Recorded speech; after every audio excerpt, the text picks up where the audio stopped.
Welcome to Saints on Cinema. I am Tim Wilde, and joining me today is Zach Marsh. He's back. Guys. How are you, Zach? Good. I'm good. Getting settled in now in Colorado again. Zach, new job, new wife, new life, same apartment. Yeah, lots of craziness going on. And today we're doing a Revelations episode because Zach was like, Tim, have you seen the new Cobra Kai trailer? I said, no, I haven't. And he's like, well, we should talk about it. I haven't had a chance to talk to Josh yet. I know he's like desperate to be in these Cobra Kai discussions, but he's just not available to be back on the show yet. But we're going to sally forth and talk about it. I haven't seen the trailer yet. I saw the first trailer for season 2. We're very excited about this. We had a lot of hype on our channel from the first season, all the analysis we did and the complaints I did about Daniel and the defenses that Josh gave for Daniel. But we have a new season, new windows, new pastures, and trying to think, I can't remember the first trailer. It just showed a lot of kind of montagey stuff. It was more of a teaser. This one actually seems to show some of the conflicts. Oh, you haven't seen it yet. Sorry. Yeah. But this one goes into a little more depth. Spoiler of the trailer. Yeah, so we're gonna watch it right now, and then I'm gonna cut out of it. I'm not gonna show the trailer. You guys can watch. I'll have the link in the comments below. But I'm gonna watch the trailer, and then you'll get a reaction, and we'll talk about whatever we see that I probably will have problems with, because apparently I'm the negative one. But real quick, did you like the first trailer, Zach? I did see that one. My only thing is I just bouncing off of my initial thoughts from the first season. I hate Robbie. I don't like Robbie. I don't want him to hook up with Samantha and Miguel to get kicked out. And I don't like this little Cobra Kai, or not the Cobra Kai, but the Miyagi-Do clique. Yeah. I don't like that. And I liked at the end of the first movie, Sam took off kind of on her own. She's like, you know what? Screw both of you guys. So about Miguel and Robbie, and then she went off for herself, you know? And I like that. She was doing her own little kata, and then Daniel took Robbie aside, and he was going to take him under his wing. And I like that it was like 3 groups, but the trailer kind of made it seem like it was just Cobra Kai and Miyagi, so I don't know. Yeah, so I'm positive about it just because I felt like the first season they did a really good job handling people kind of going back and forth between what's right and what's wrong. And so even though they're teasing that, I'm hopeful they're going to handle it well. Hopefully they don't just go full scale splitting off and doing a bunch of... I think Sam's going to be conflicted, and I think Miguel's going to be conflicted. And after we watch it, there's more we can talk about. I don't want Okay. Sounds good. And I really like, that's the thing, they're good at conflict. That's what I love about the first season, was the conflict within Johnny and stuff with Robbie. I like their dynamic, but that was a cool thing. Was season 1 was Johnny's story, and I felt that way. I think the original Karate Kid was Daniel's story. Karate Kid 2 was Miyagi's story. Cobra Kai season 1 was Johnny's story. Let's see what season 2 is. Okay, we're gonna watch it right now. And here we go. All right.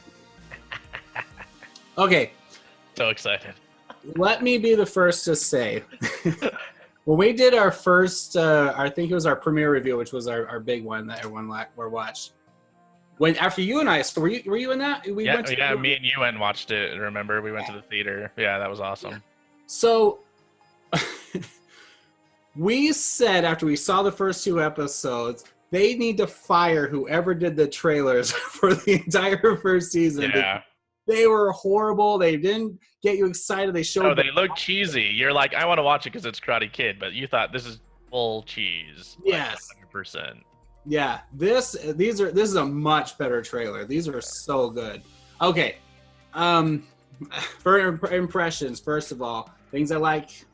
I think I like them doing the same training stuff. You saw several similar things: the painting the fence, the car. I don't know why Robbie suddenly decided. He said there's going to be some wax in my future. Why would he know that? Why would he know that? I thought that exact same thing the first time I watched the trailer. So that's one thing I liked about it is they went back to the original training kind of stuff, because I hated the first season when in the episode where Robbie's doing the little chores around the car lot, and it's like Daniel's walking around behind him just looking for things, including how to use a stapler or whatever. Right. Well, there was some weird stuff too. Like I don't know if I still understand what he was doing with the mop in Cobra Kai season 1 when he's doing the mop. I still don't even know what that was. He did that he did something with it in the fight. Did he? I missed it, but I was looking for it. But I was like, "What is that?" So it's kind of It was weird. It was like a little step or turn or something where, like, I think it was like I can't remember. It was like a throw or something. But I did see it come up later. I'll have to look again. Anyway, you can see that. Yeah, I think it was the turn. Oh no, that's the car jack. I'm thinking of when he was jacking the cars. He was jacking the cars. That's right. There's the car jack. I don't. Anyways, I'll have to look again. No, but I like that. In fact, so my wife is watching these for the first time, and when she saw the car and he mentioned the wax and she saw the painting, she was like really excited because she was seeing the connections. So that was really cool. So I do like it looks like they have like a balancing going on with the little thing floating in the pond in the backyard, where they're putting the pots on. Looks like they have to do that. You have to do it at the same time or else it's going to flip over, which is weird that thing's that deep. I don't know. And then they're doing, looks like a kata on top of it, but you have to have someone on the other side. On both sides. That's pretty cool. Yeah, I just don't like how Daniel's the one who says balance is kind of my thing. And even the way though he wants to talk about destruction of Cobra Kai, that's all I'm thinking about. Yeah, and the way he says it, the delivery, he sounds agitated. Like he doesn't even sound like he's like balanced with anything. And that Which I think is on purpose, obviously. I think that he's still trying to deal with his own personal balance issues, which is probably what his wife is bringing up when he says that. And I loved her in the first season. I love how she kept him like put in his place. Her and Johnny, the scene where she's like, "You guys are idiots. Like, don't get blood on or whatever. You want to come in for waffles or whatever?" Yeah. So I mean, I like that. I like how it's getting a little grittier. It's not just about some kids who. There was one. There was a couple of fights. I was thinking of fights outside of the dojos and outside of the tournament. The first season did have a few. There was the beach and there was the parking lot in the beginning. The cafeteria was a big one. That was a awesome. Huge moment for Miguel. Yeah, it seems like this one's kind of spreading out, and like I don't know how it's becoming like an obsession with the other kids in the school. I liked how the video that went viral in the first season like got other kids interested in the dojo. I thought that was awesome. But I don't know, where it sounded like they were kind of pairing up in armies or something. I don't know. Right. I don't know. We'll see how it goes. So here's the question. It sounds like season 2 might not be building up to a tournament. Maybe it will, but maybe it's just a real street fight. Yeah, maybe that's what they're gonna go for. With the spike knuckles that she had, whatever that new girl was. And Tori, I think. Was that Tori fighting Sam in there? Was that? I didn't. Yeah, probably, because it'd be weird. I don't know. I'm not gonna say it'd be weird. They did it plenty in the first one, but I was gonna say having a girl fighting a guy. Not that there's anything like women can't, whatever. Right. But if you saw in a movie, you saw the guy beating up the girl. That would be weird. But she was flipping someone, and it would make more sense for it to be a girl, especially if Robbie starts. No, who would be Robbie? No, Miguel. If Miguel started having feelings for both of them. I don't know. Maybe Sam's feelings aren't over. So I know they did ask the show creators if they were going to start doing a love triangle, and they said, we're introducing new relationships. And I'm like, oh, this isn't a love triangle. This is like... something. A big web.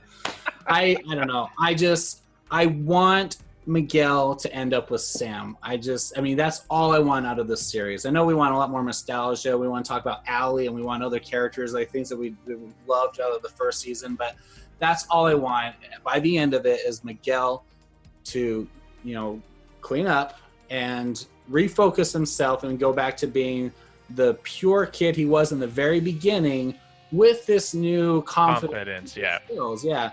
He's gotta go through the tough time now, and then he's got to find balance, right? And so I don't know if that'll be through Miyagi-Do, but maybe him and Johnny will together find balance, because they really established that relationship in the first season with Johnny and Miguel, and so I think the two of them are sort of going through this together. Johnny coming from this bad side already, Miguel kind of going up with him. Like there's a point where Miguel is good. Right? Yeah. He's learned karate, he's confident, but he hasn't gone over the edge yet. But by the Not end, until the beach. It was on the beach. Until the beach. Yep. Yeah. And then at the beach and towards the end, that's when he gets up to with Johnny, and so they need to kind of come down a little bit.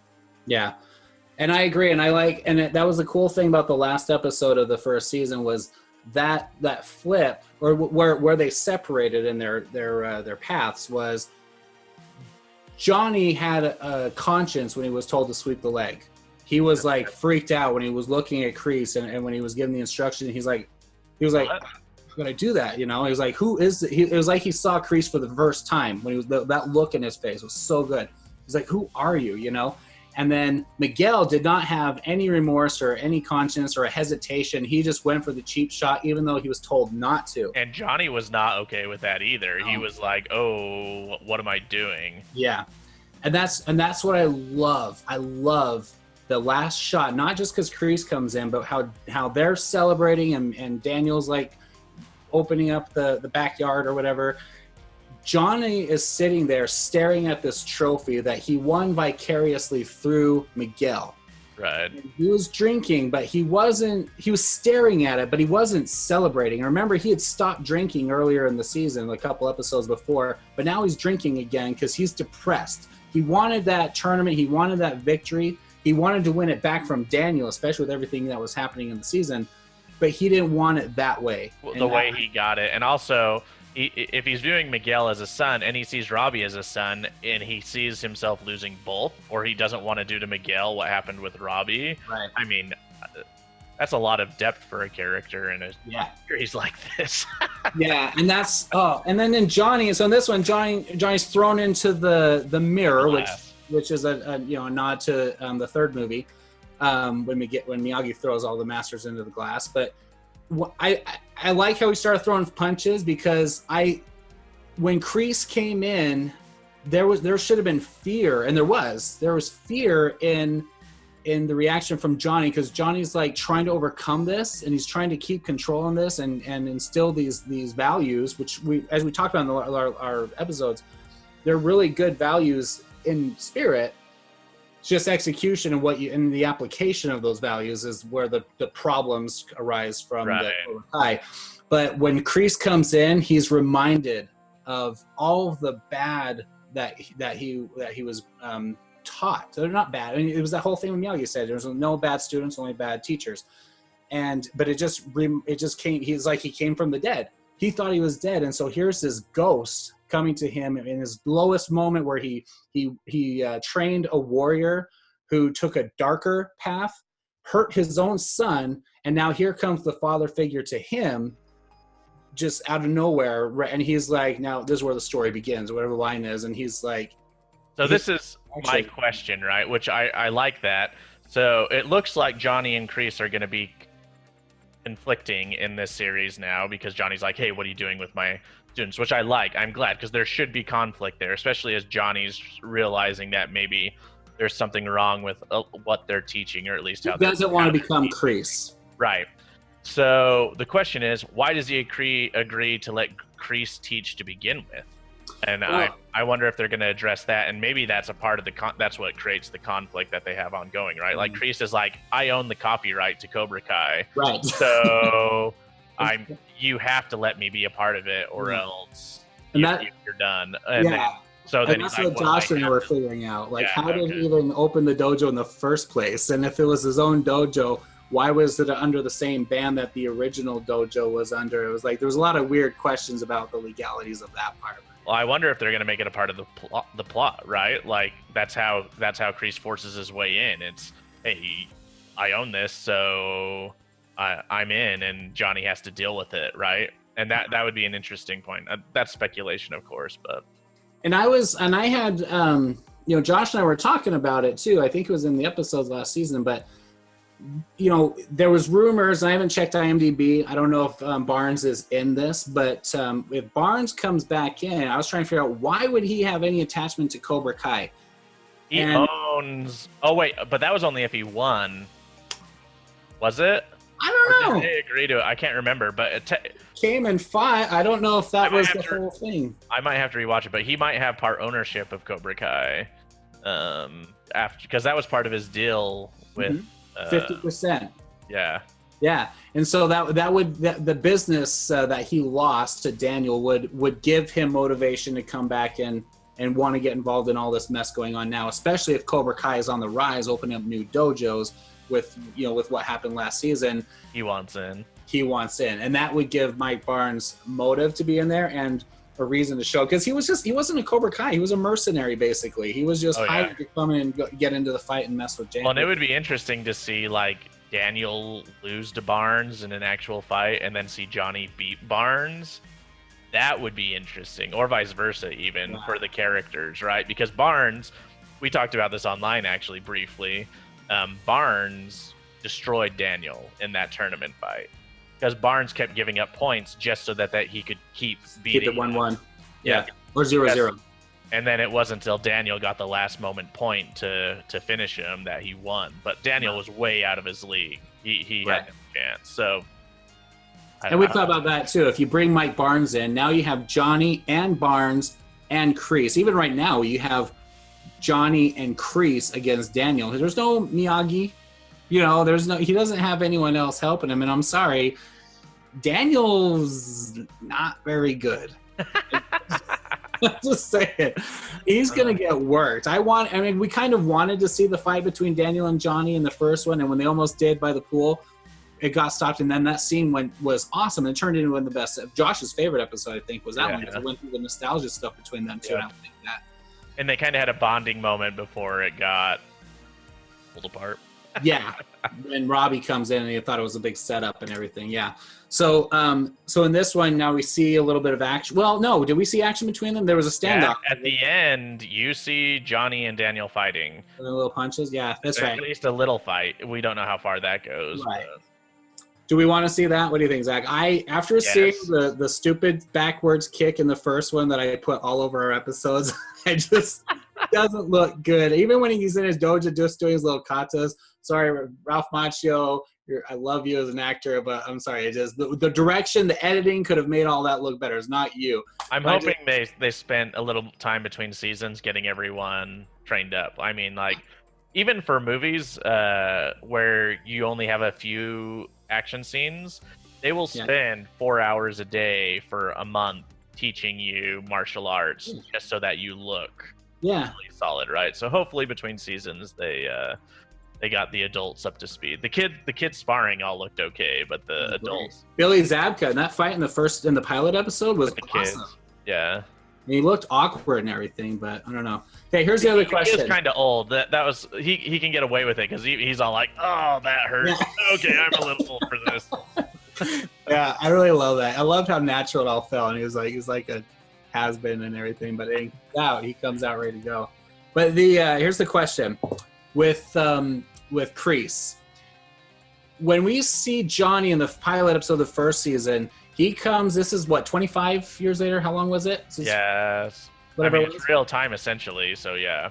So he comes back in, and he's a different person. We've seen his decline since high school. Not just the tournament. This wasn't all because of Daniel, but it's not that he's a punk. He's not successful in life at this point, which is not where he was in high school, right? So we saw his decline, and we see the change with Daniel. He's become successful as a family and everything. Kreese, from what the attitude is, seems like he's the same guy from 25 years ago. Is it just me, or is it because he was already so old? Not old, but he's like set in his ways type thing. Yeah, I don't think. I think that's the point. I think Kreese is to come in and be the character with Johnny to say, is this what you want or not? I think that's what it boils down to, right? Yeah. And he's gonna. I think Kreese will be the one who finally pushes him over to go. I need to get away from whatever you're doing. Right, and I like, because that's where it started splitting the difference between Kreese and Johnny at the end of the first season, and that's why, like, when he shows up, he's like, oh no, this is gonna be so much harder now, and I don't want to become him, and I already messed up Miguel a little bit, and I need to fix this. I've already messed up my relationship with my son. I need to fix that. John's presence is just gonna be this big, weight and cloud over everything. I also wonder. I don't know what their plan is or how big this is going to get, but it looks like Hawk is falling under Kreese's tutelage, right? Oh, yeah. So you might see Miguel versus Hawk as a main fight going into the end of the season. I love that. I would love that. That would be sweet. Yeah, because Hawk, if you remember, he got disqualified, I think. Yep. And so he's the one that hurt Robbie, if I remember. Yes, he did. So he could have. I mean, he's good. He's really good, and he's getting better. So. And he got reprimanded by Johnny in the first trailer, if I remember. Hawk talks back to Johnny at that moment too. In the trailer? No, not in the trailer. In first season, when Johnny's like, "What are you doing, Hawk?" When he. Oh yeah. And then Hawk's like, "What are you talking about? No mercy, right? I do whatever I want." Yeah. It would be cool to have Miguel be the one to bring him down, to deflate him. It would be interesting. Because they got to have an arc for Miguel. Miguel can't just be a bad guy the whole season. That would suck. And it's against what they did in the first season. The first season, you see Johnny and Daniel kind of go back and forth, right? And you see all the characters go through arcs. So I feel like Miguel's going to go through a good arc. An arc, and I don't know if he'll join Miyagi-Do, but I don't want that. I don't want it either. Yeah, mostly because I don't like Daniel. It's funny, after season 1, you're all like, I like Johnny more. He feels like he's trying to be a good person. Daniel's this punk who he feels like a rich punk who got his whistle taken away, and so he wants his whistle. And you're all like, you're rich. Why do you need the whistle? Why do you care? Like. Whatever. Yeah, Josh gave me a hard time all last season about how much I ripped on Daniel. I'm like, I'm sorry. Every time he does something, he's a jerk. He's arrogant. He's weak. He does clumsy the things he's. It's consistent with his character. Yeah, like, and it's fine. It's just I never realized how much I did like him. Right. It's the character you don't like. No, yes. In fact, when you were watching Karate Kid 2. There's this moment where they're walking down the street. You know when he breaks the ice? Remember that scene? Yeah. But he's going to go in the bar, and he's all like, "Oh, let's go check out this bar." And the girl he's with, the Okinawan girl from the island, Kumiko. Yeah. Something. Yeah. She's all like, "No, we shouldn't go in there. It's a bad place." He's like, "No, it looks like a lot of fun." She's like, "No, this is a bad place. We shouldn't go in." And then he goes in, and you're just like, "You don't know this island." The guys saying, "Oh, this is why they're doing it wrong." He starts right. He gets himself into the situation in the first place, and it's like, this is your own fault. Yeah. And in the first one, Johnny, he's the one that put the hose in the stall to shower. Right. While he's in there. But things seem to have been calming down between them. Then he's like escalates it just to get at him. No, it's consistent. He's a little punk. And well, the other thing I realized watching these movies is not only has Johnny studied karate for I don't even know how many years. If you're following Cobra Kai, it's a few years, right? Yeah. 3 years, 4 years, something like that. It was like 12 or something. But is it Chizone? Something like that. Chosen from Karate Kid 2 has been studying his whole life. Yeah. And Daniel's been studying for 9 months because it says 6 months later, right? So the couple of months leading up to the tournament, and then 6 months after, he goes to Okinawa and beats this lifelong martial artist. It's just like, what? And then the montage in the first one of their training, he didn't even learn how to really throw a punch until kind of barely right before. And then he was goofing around the whole time while they were doing the punch. Yeah, it was all about balance and conditioning and your instincts and all the moves he was learning. It was all about defense. And now here's how to throw a punch. He's like Harry Potter. Harry Potter can do nothing for himself in the Harry Potter books. He's the worst protagonist ever. Don't hate Harry. It's not till the 7th book that Harry actually does something of his own ability and skill, right? But anyways. All right. Well, I'm excited. Last little thing I noticed in there, maybe it's just me, but the breaking of the bricks. Yeah. That seemed like a nod to the Sidekicks movie, which was the other Karate Kid, which was not the next Karate Kid, but the other Karate Kid. That was Chuck Norris's Karate Kid movie. That's okay. I love that movie. I liked it too, and I feel really bad for that kid. That one, he passed. He committed suicide. Yeah, he did. But that's a great movie. If you haven't seen Sidekicks and you like Karate Kid, definitely go check out Sidekicks. And it's phenomenal. It's the exact same thing. Kind of old, a little cheesy, tons of fun. Well, it's 90s. Yeah, 90s. A little closer than the 80s, so whatever. Yeah, It's really great. But it's fun. Yeah. Were the bricks on fire just when in the trailer? Yeah, they were. Yeah. So anyway, I'm excited. I was already excited about this. The first season was great. These guys know what they're doing. Great writers, and I've seen some interviews with the cast, and especially Martin Cove was talking about this. These guys know exactly how to tell this story. So I have complete confidence in it. I'm hoping the story is going to be Miguel getting back with Sam. He doesn't have to get with Sam at the end of this season. I'm okay if they aren't like together, but I'm okay if Miguel, as long as Miguel starts coming back around to where he needs to be. And I want resolution though. I at least want them to be cool with each other. You know? Yeah. I'm okay with that. And then like I don't want it with Robbie though. Robbie season, can go home with Johnny. Robbie doesn't deserve anything he has, basically. So. He was a snake. He was a snake. He snaked. I don't think they spend enough time developing his character in the series. I really don't. I think they need to spend more time at the beginning showing his conflict, because he's more just like a bad kid, period. And they wanted you to just feel bad for him because he didn't have a good upbringing. Right. Like, there's a bunch of us who didn't have good upbringing. Right, including Miguel. So why does this kid sneak in and steal the girl from this kid who had the same upbringing? Just because he was already cool enough and he was getting messed with, and then he's sucked it up and he was accepted by your father, so you're going to steal his woman? Yeah, no, it's whatever. We'll see. Hopefully they spend a little more time on Robbie this season. Well, if you are watching and you got through all this conversation, then you know that we have plenty to say, and we had a lot to talk about in the last season, and our videos were actually enjoyed by some of the cast and the directors and stuff of Karate Kid. So that was kind of exciting for us that they kind of chimed in and liked what we were talking about. So that was kind of cool.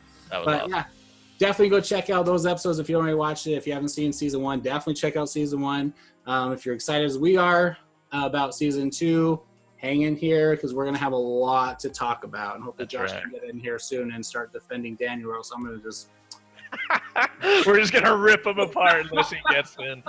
Again, it's absolutely clear, and I made this clear before, is not Ralph Macchio. I love Ralph Macchio. It's Daniel. It's the character. It's the character. Daniel. Yeah. So anyway, all right. Well, thanks for watching, Zach. Thanks for joining us, and thanks for offering to talk about it. I'm glad you were as excited as I would be, and you knew I would be, and so you called me out on being excited. So anyway, thanks. It was great. Okay, well, thanks for watching, and we'll catch you next time on Saints on Cinema. See you guys.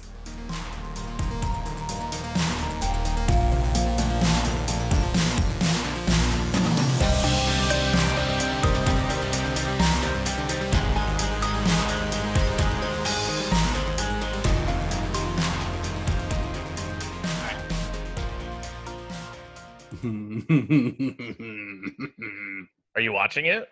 No. Oh, okay. I was gonna say I thought we were gonna talk. I'm just gearing up. You did. I always get nervous when I start. Okay.